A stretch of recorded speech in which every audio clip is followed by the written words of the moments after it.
Welcome to Authentic Living with Roxanne on Global Voice Radio. Join Roxanne Derhodge and her thought-provoking conversations, the catalyst to live your life to the fullest.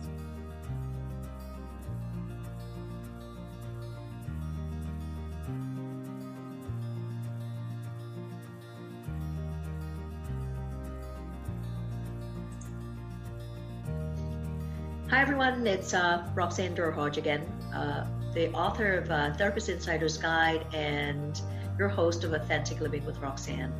Thanks so much for joining me yet again. It's been pleasurable each and every one of these podcasts, and today I have someone very special where the tables are turned for the first time.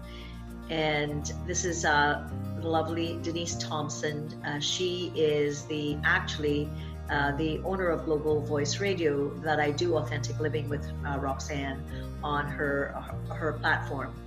So Denise and I actually have quite a lot in common, and other than the way maybe we practice is a little bit different. She started in the military about when she was quite young, like I did as a psychotherapist, as a social worker in the military. She dealt with a lot of concerns that would come up with the average person in the military, complex PTSD, child abuse, trauma, and obviously combat-related concerns, so concerns that would come up on the front line. She's originally from Iowa. She now lives in Texas, which is a lot nicer than Niagara Falls. We're getting a little bit of sunlight here today. And the one thing that Denise does is she loves to travel, and she just shared with me that she loves to travel to the Caribbean. And I said, well, guess what? Trinidad and Tobago will have to be a stop for us, and we'll have to plan something and bring a retreat with Global Voice Radio. Maybe we'll do it in Tobago at a really nice venue there. So along with being the owner of Global Voice Radio, she also has authored Living with Gratitude Daily, and this is the second edition. I was privileged to be featured as a co-author in a second edition in January, and that has done really, really well on Amazon. And overall, I would say that Denise talks about a lot of the same things that I do, which is authenticity, being visible, and really believing in yourself, which is, I think, such phenomenal things that we could bring forward today. If we can do that with more people, what a better place it would be for a lot of people to live in this world. So Denise, I hope I did your bio, justice, but is there anything that you think would be good for the listeners to know about you and that I probably missed in the intro?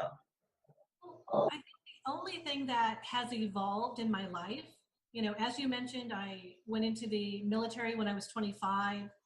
And so I have 27 plus years with the military. I have 30 years as a therapist. And so I've been transitioning from that into being a coach, into creating Global Voice Radio to help individuals to be visible, to make sure that they're sharing their message. And I think in our world today, the more that each one of us shares our message and we listen to one another, we're able to support one another, I think that's how we're really going to create change and to make the world a better place. So I think that's really my message, and I think that that's really an important part of who I am becoming from my previous life. And once we hit our late 40s, early 50s, we look at reinventing ourselves. And so I'm loving my life. I love what I create, and I hope that I'm able to share that and encourage others. Because obviously you're coming from bureaucratic structures. Like I know we both have worked. Actually, my very first position in the field of psychotherapy was with the Metro Toronto Police. So really coming from original jobs and in your case, a long time in a bureaucratic structure, to the kind of platform that you're created now, which is really about almost deconstructing the bureaucratic structures to allow a voice. What a pendulum swing, really, because within those bureaucratic structures, sometimes it's difficult because there are certain things that are hard to get through. But today with Global Voice Radio, and So I'm obviously one of the, the people on your podcast, and you have been growing this network at a rapid, exponential rate. So tell me what that's been like. I know when you and I met, I often say to people the power of networking. So you and I think we kind of ran across each other. You were on a platform, a coaching platform. You had put something out about talking to people that could speak on resilience.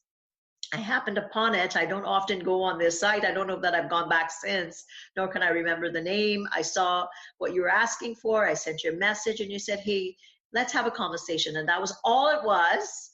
And from that mini little conversation, which ended up being like 45 minutes because we were so in sync, came where you said, hey, would you consider being on a podcast? And it was not even something that I had really been on my radar at all. So the power of being able to be just aligned, and you never know where the alignment's going to come from.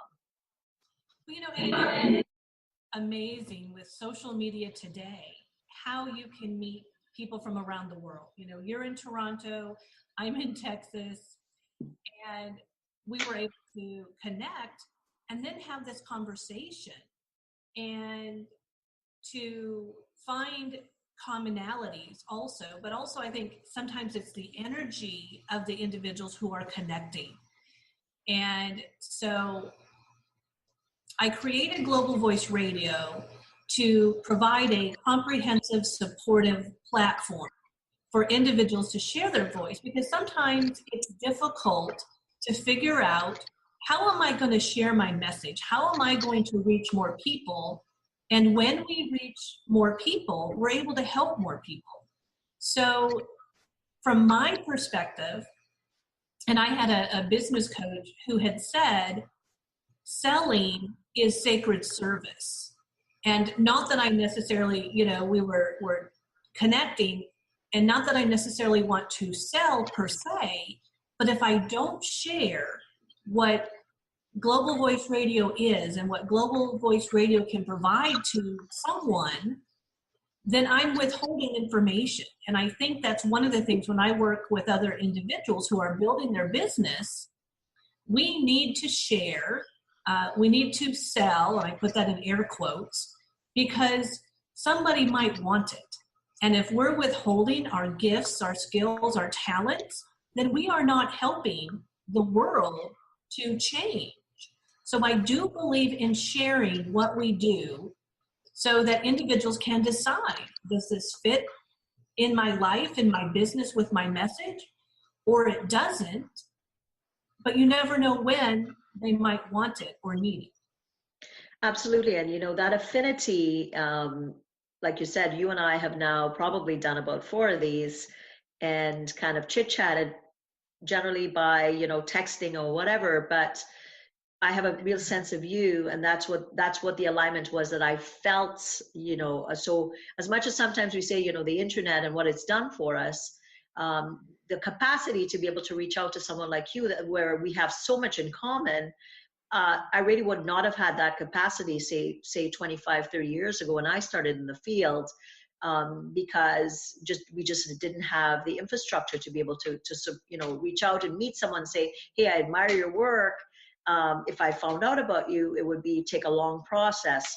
And now today, if I'm thinking of meeting someone that's in alignment with what I believe, which is truly we are a gift, we are authentic, we bring one value, and if all you need to do is to let people feel that experience, and then they will deal with you if they have a need. Not that I have to say to someone, you have to deal with me. Absolutely not, because there's such abundance out there in reference to what your or my message is. And there will be people that I hope that are listening that will go to Denise and deal with Denise, because even though we may have this different brand, there is an energy to Denise that's different from mine. And there's so much out there that, so long as we're making the difference in the world, to me, it's that net that you put out there, and you're going to pull in what's attracted to you to be able to get that voice out. And for me, as a young girl, always wanting to use my voice, and at times having had that ability taken away from me, it really became something that I wanted to do, and didn't realize when I was an adult that this platform, something like this, would exist. So for anyone out there that has that, and people will say, well, you're a psychotherapist, she's a social worker. You still have a message. You don't have to have a particular professional background to get on a podcast. Yes, does it take some practice? Absolutely. But you get better as you go. Well, one of the things that I think about connecting is previously we might not have known how isolated we were. Some individuals never travel outside of their community or their state. And now we can reach out to almost anyone in the world. And I want to encourage our listeners, if you have not connected with people outside of your country, if you're not taking advantage of connecting across social media, I mean, that really is how we grow. That is how we create connections that we can support one another regardless of our country, our culture. And I think that it helps us to have a deeper understanding of what is going on in the world today. Since March is Women's History Month in the US and we celebrate International Women's Day, I have been reaching out to women around the world and interviewing them. You were one of my featured women for March. Thank you, Roxanne. And so I've connected with women in Kenya, in Pakistan, in Cameroon, who are doing wonderful things, who are creating schools, who are creating businesses. And I wouldn't have known that if I wasn't connecting with people on social media, but also if I had not decided to step a little outside of my box, right? My comfort zone. I'm going to connect with people and ask them, can we talk about women on on Global Voice Radio? Are you willing?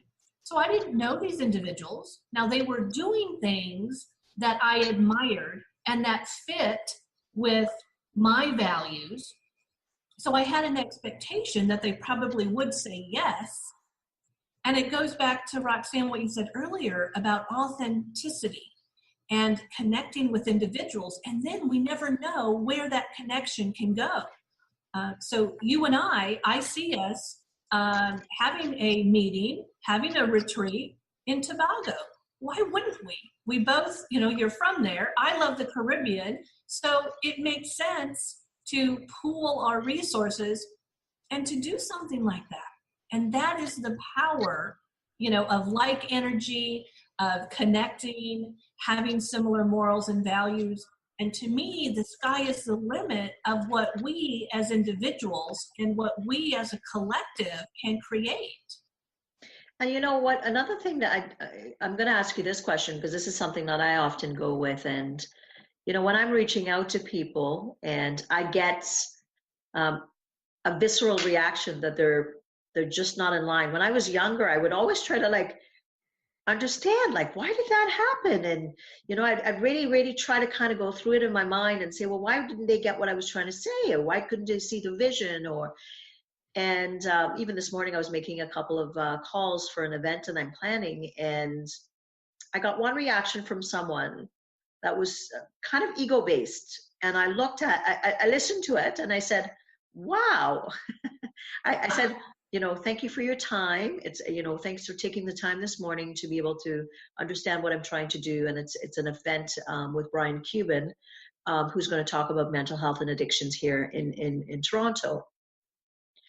And the ego that I got from this individual just threw me back. And when I was younger, I would try to understand, did I say something or did I not position it properly? And now I just looked at it and said, okay, no problem. Thank you so much. If you're interested, I'll let you know about the event.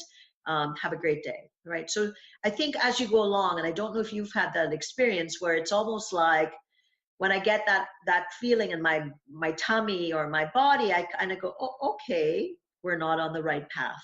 We're not aligned for the same things. It's okay, you can keep on your journey versus kind of me trying to bring you along on my journey. Do you find that a lot of times because I know you've just ramped up a lot of the podcasters on Global Voice Radio lately. Is that how I'm going to assume that's how you do it, but how do you kind of decide who will end up on Global Voice Radio? To me, it is the connection that is created during our conversation. And the people who say yes are the ones who see the vision, the ones who see how not just today is this a good decision for them from a personal or business perspective, but they see what it can bring to them in the future. Mm-hmm. And also, which all of us go through this thought, the individuals that Global Voice Radio fits with so far are not the individuals who ask about, well, how much does it cost? Because in some ways, yes, there's a monetary cost. The visibility, the experience, the connections, it's priceless. And a lot of individuals who have products will say that, right? Well, this is the financial investment, but the benefit and outcome is priceless. You and I have bought products and services because of that line, probably. But it really is looking at, and I think too, like you had said earlier, who is connecting with me as a person? Who is hearing my authenticity? Who is hearing my passion? Who is seeing why I built this? And it really is to, support individuals who otherwise wouldn't understand the technology or wouldn't have the time for all of the other details that go into having a show. Mm-hmm. And a few years ago, I had an opportunity to do something similar with someone else, but they weren't providing all of the support. And when I was trying to figure out on my own, I need an intro and an exit, and I need to upload and download it, I didn't understand it. And so out of that lack of support came, I'm going to put together this comprehensive program and of like-minded, heart-centered people. Though I don't go out and advertise it that way per se, but all of the individuals have been attracted to the energy, not only of myself, because they listen to the other hosts. And so they see how positive and supportive that Global Voice Radio is. And then they join us. So everybody has fit in with one another. To me, it's like a family. And so I'm really enjoying the positive aspects and what I'm receiving from everybody. Which is amazing, right? So it's just that internal alignment. And you know what? I just recently did a podcast with someone that's pretty big and, working with celebrities. And it's interesting what he said. So here we are, we see these, big people on screen. And he said, the one thing about them is that they are authentic. He says, when they get into the space that they are drawing on real experiences. When you see somebody completely, crying or emoting based on something tragic, they're pulling up stuff from their lives. And he talked about the importance of people experiencing that realness when you are, when people are getting to know you. So if I were to know you, if I were to come down to Texas, I think I know what you would be like just because of my feeling and the time I've spent with you. And he talked about that importance. So to try to be somebody else, what you do is, in fact, you cripple your capacity to join with others. And he said that a lot of the people that he worked with over the years was to really say to them, tap into the uniqueness of who you are. Because that's what people want. They want the unpolished. They want the, oh boy, I just said that, but I shouldn't have said that. Because they realize after a while that's really who you are versus the photoshopped edited, kind of sizzle reel that shows everything positive.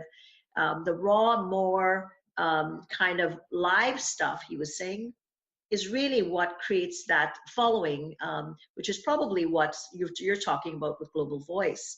It's people kind of aligning and saying, I want to make a difference in the world. I want to highlight people's voices.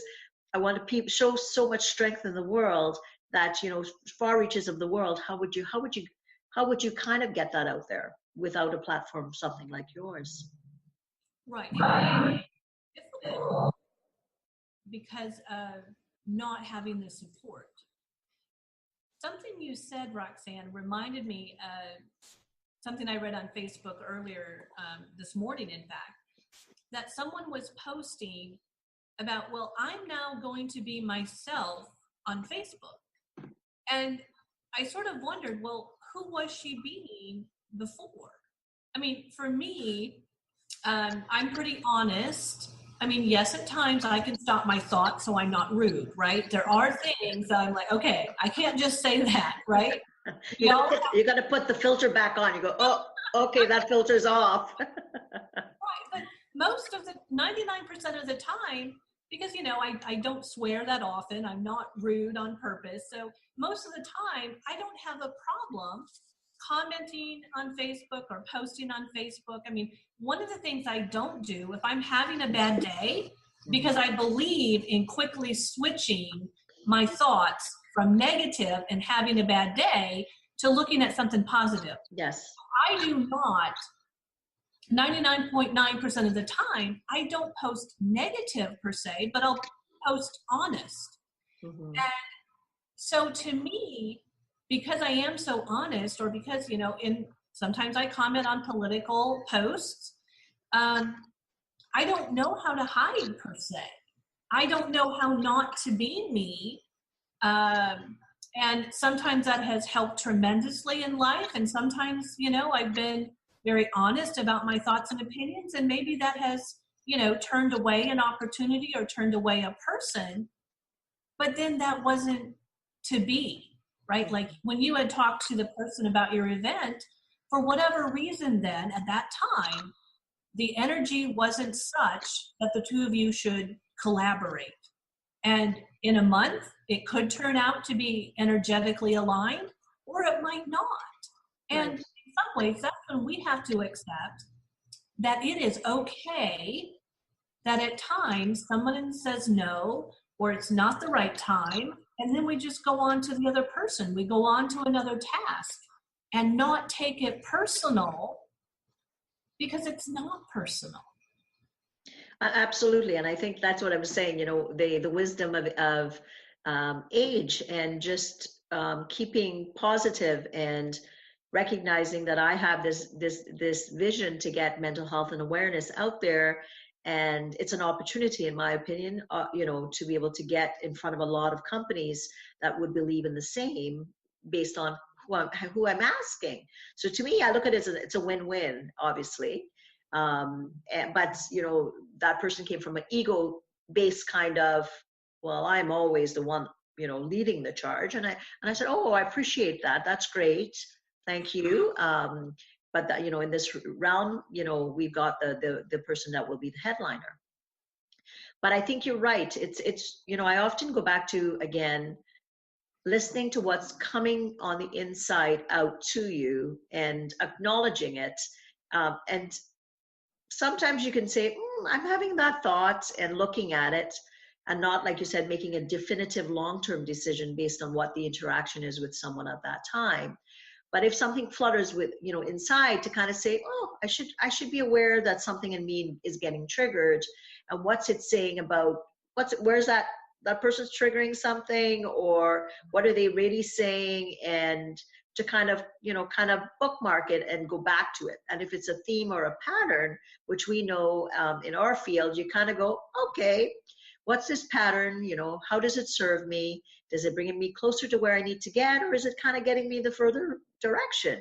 And what role am I playing in it, and what could I change, right? So those are the kind of the introspective perspectives, which I know we do naturally because we're trained in that. But really, the average person can also do the same. Kind of go, well, what am I feeling? and, does this fit for me or not? And then even if you don't know in the moment, to walk away and say, I should maybe quiet my mind a bit and really reflect on it again, Well, and I think it's so important to allow individuals that we are interacting with to have whatever their reaction response is. And then, like you said, what was my reaction?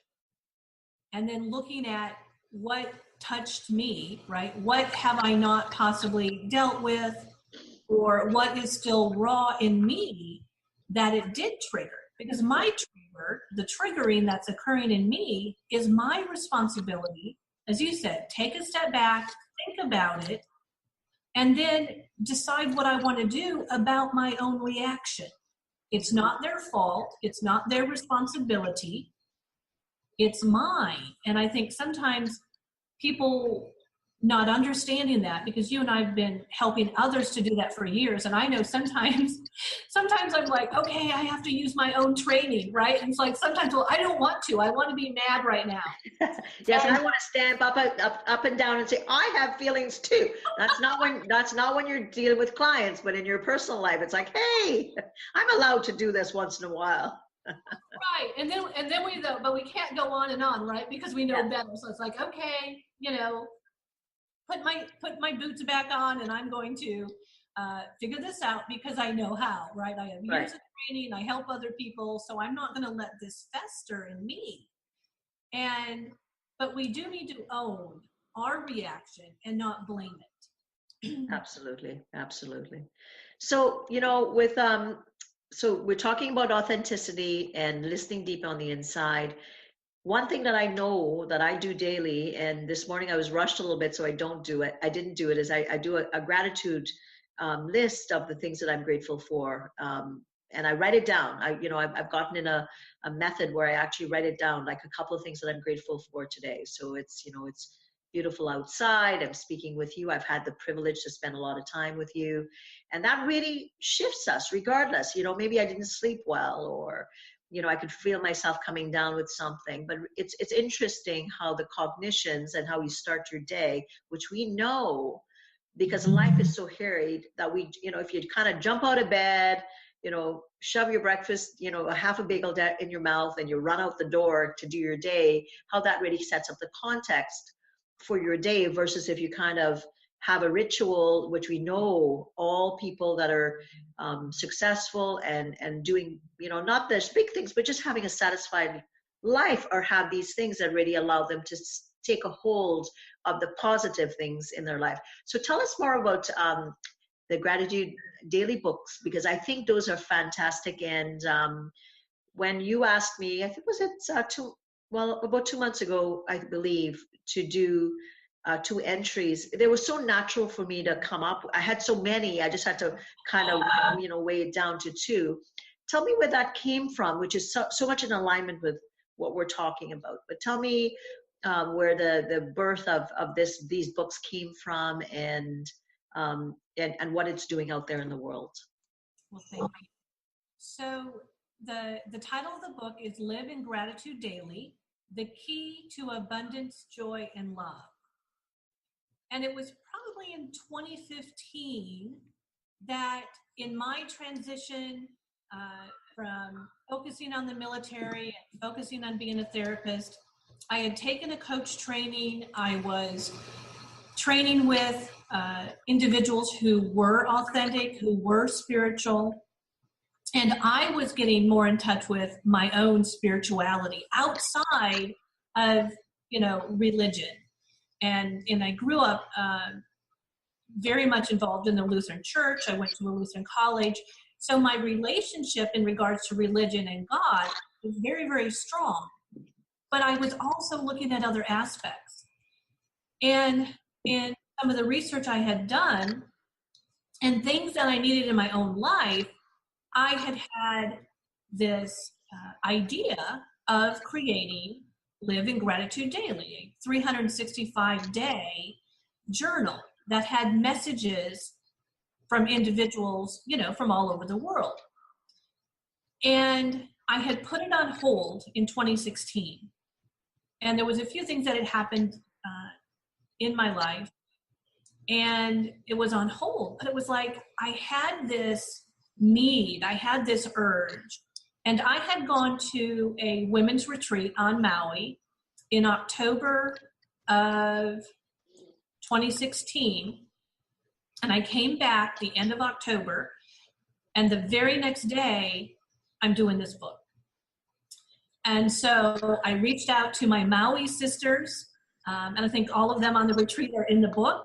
And I announced it on Facebook, and in 60 days, the first edition of Live in Gratitude Daily, it was published. So I had almost 100 authors. And then I also, on some of the pages, used expert quotes on gratitude. I talked about the research behind gratitude. You know, I created some of my own quotes so that every page, and it's a journal, so people can read the authentic, raw stories of the co-authors, read the quotes of the experts, and then create a Live in Gratitude Daily lifestyle. And that book, birthing that book, and it was a very spiritual, it was a very emotional transformation for me, and it changed my life. I don't know how my path would have been different, but it would not have been as connected as it is now. And in some ways, I can't even describe my personal connection to doing that project. It's just a very deep connection that I have. I mean, it almost brings tears to my eyes in regards to what the book has done and how it did change my life, and the connections that I have with the co-authors, right? Because they are spiritual, they are connected, they are authentic, they were raw.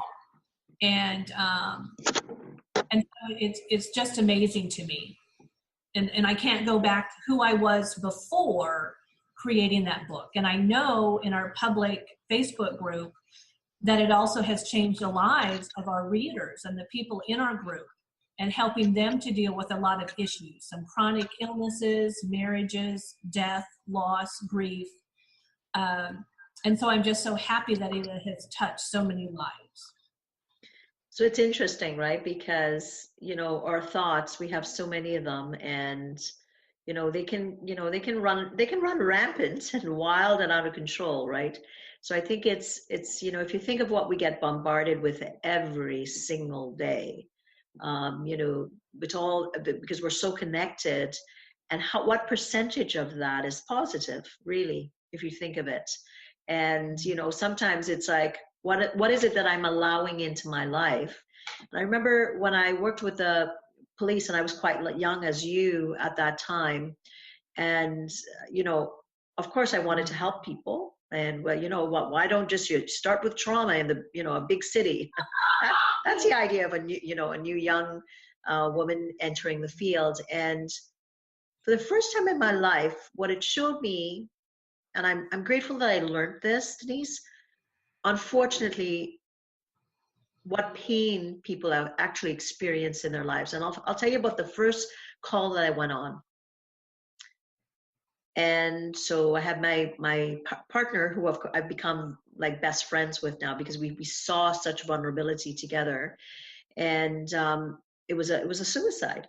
And I'm like, we're in the unmarked police car, you know, we're heading there, and the detectives are saying, okay, well, we're going to go in, we're just going to make sure it's, you know, not too graphic for you, and then you can come in.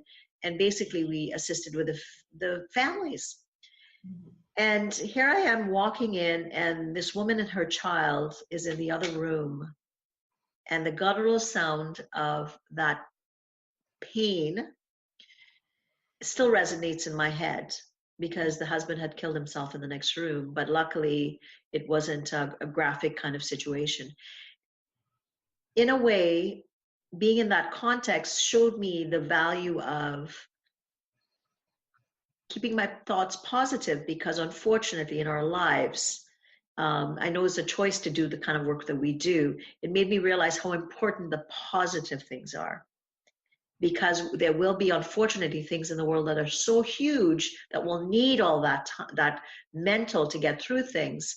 But really, so I started at that time. I think I was 24, to not watch the news and just watch highlights from the world. And that's since I was age 24 to now, which I still do. And I try to just watch the highlights. I'll read the updates on LinkedIn about what's really going on in the world. I'll try to listen to a little bit of my local, unless it's a story that I need to kind of be aware of what's happening. And because you have to focus on those things like the gratitude, because we have so much to be grateful for. We really do. And then, you see all the things that are happening in the world, and the shootings in the schools, and in gun control, all those things. If you were ready just to kind of take all those in, what would it do to your mental? It's devastating. It's hard. And then you start to believe that the world, what a horrible place the world is. So that's why things like living daily with gratitude is such, that's like the fertilizer and the sunshine and the water that we need daily, just to really make us realize that, we can create whatever we want in our lives just by what we focus on. Right. Well, and I truly believe, and there is research out there, that our thoughts do create our reality. Mm-hmm. And it also seems like, though, that as young children, we are taught, or we experience that there's so much more negativity. It's so easy for human beings to be negative, and it's like a chore or a task for them to be positive. Mm-hmm. And for me, now living in, I grew up and live in the United States, but I've lived in third world countries. And so that has given me a different perspective. And, in one of the exercises that I had done on a Facebook Live, Live in Gratitude Daily Facebook group, is I talked about individuals thanking what they have in their house. And, some of them were like, what? They're typing comments. I said, yes. Have you ever thought about thanking your refrigerator? Have you thought about thanking your favorite chair? Have you thought about thanking everything that you have? And so there was some, laughter with this, but the point is, by doing that exercise, right, going to our refrigerator and standing in front of it and saying, I thank you for keeping my food cold. What an exercise for us to realize what we take for granted, and that we do have in our lives, at least most of us in developed countries, we do have in our life what we need, and sometimes we don't think about that. Waking up in the morning and being grateful that we woke up, being grateful that if you can see, we're thankful that we can see. If you can hear, we're thankful that we can hear. Whatever it is that we have the ability to do, are we recognizing that and being grateful? I think our minds get too loaded up with consumerism and stressors and, what's wrong with the world. So hence that kind of, it's kind of like walking into life into incoming traffic, right? If you don't somehow kind of calibrate yourself daily, which is rituals, or whether it's prayer, or it's just, sitting in silence and having a cup of tea, or I'm back onto the woods here in Niagara, and it's beautiful. So I purposely don't have blinds or window coverings, because I get the most beautiful sunrises coming up, and you get up and it's like, wow, how is this possible? So it's sometimes the simplest things, right? People believe you have to go out and you have to do like a yoga class, or you have to, be able to do Pilates and those things. But, like you often teach, and I could tell you do that often, is you got 5 senses. Use it to really stay grounded in the present, right? Like you're right. I remember when my mom, she had a brain tumor and she had to have operation. And they were saying that where it was connected, it was at the base of her neck, that if they didn't remove it properly, she would use sight, sound, taste, touch, and smell. And I remember right after everything went well, I remember going for a run, which it's not my favorite activity, but I said to my body, aren't I privileged? I can get out. I can go run for a 5K. I can look, I'm along the river. I can watch out, look out at the beautiful water. I can feel the sunlight on my face.